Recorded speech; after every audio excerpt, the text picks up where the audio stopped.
Travaillons à mettre fin à ce système colonial sur le sol africain.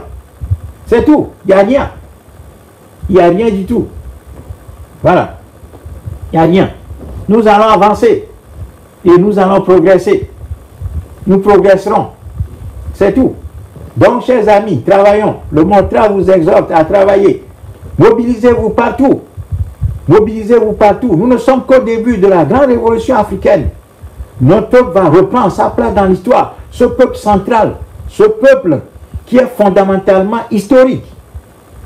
Ce que Sarkozy nous a dénié. Sarkozy, dans son mépris de l'arrogance française, incarné par Sarkozy. Sarkozy est venu à Dakar en 2007 nous dire, sur la tombe de Cheikh Anta Diop, que le drame de l'Afrique, c'est que l'homme noir n'est pas assez entré dans l'histoire. Non, mes chers amis, ne vous inquiétez pas. Les Africains vont se rappeler de tout ça.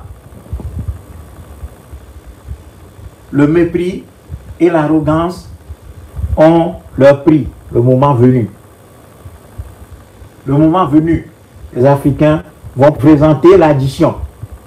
C'est tout. Donc nous sommes calmes, déterminés. Sarkozy veut nous dire que le drame de l'Afrique, c'est que l'homme africain n'est pas assez entré dans l'histoire. Le continent où est né l'homme. Le continent qui a connu l'écriture. Le continent qui a fait l'histoire. Non, la France coloniale, Sarkozy, du haut de 755 cm, talonnette comprise, est venu monter sur la tombe, crachant sur la tombe de Cheikh Anta Diop, nous dit que le drame de l'Afrique, c'est que l'homme africain n'est pas assez entré dans l'histoire. Les Africains ont vécu ça. Douloureusement, tout ça reste dans nos mémoires.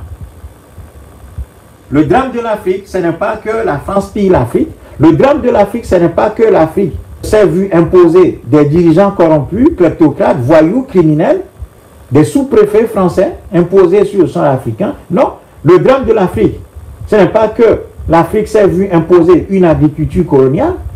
Le drame de l'Afrique, ce n'est pas que nous avons le franc CFA que la France nous a imposé. Le drame de l'Afrique, ce n'est pas que la terre africaine a été ravie aux Africains.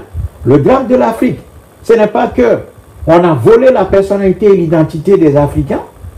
On a remplacé l'identité africaine par d'autres identités. Ce n'est pas ça le drame de l'Afrique. Non.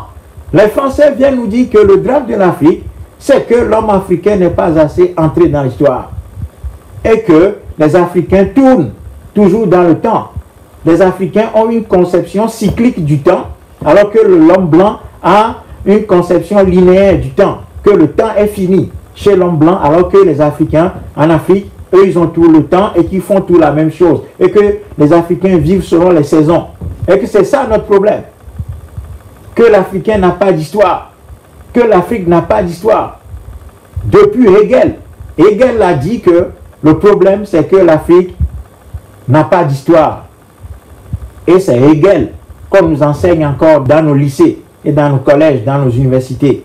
On nous enseigne encore ces pensées. Tous les racistes, on nous les enseigne. Parce que le système colonial règne encore sur le continent africain, via le système éducatif. Mais tout ça va cesser. Ça prendra le temps que ça va prendre. Mais tout ça va cesser, tôt ou tard. Ce système est condamné. La colonisation française n'a aucun avenir sur ce continent. La colonisation française n'a aucun avenir sur ce continent. Parce que tous ceux qui incarnent le système france-africain, le système colonial sur le continent africain vont être détruits les uns après les autres par le peuple africain. Progressivement, progressivement, progressivement. On n'a pas le choix. On n'a pas le choix.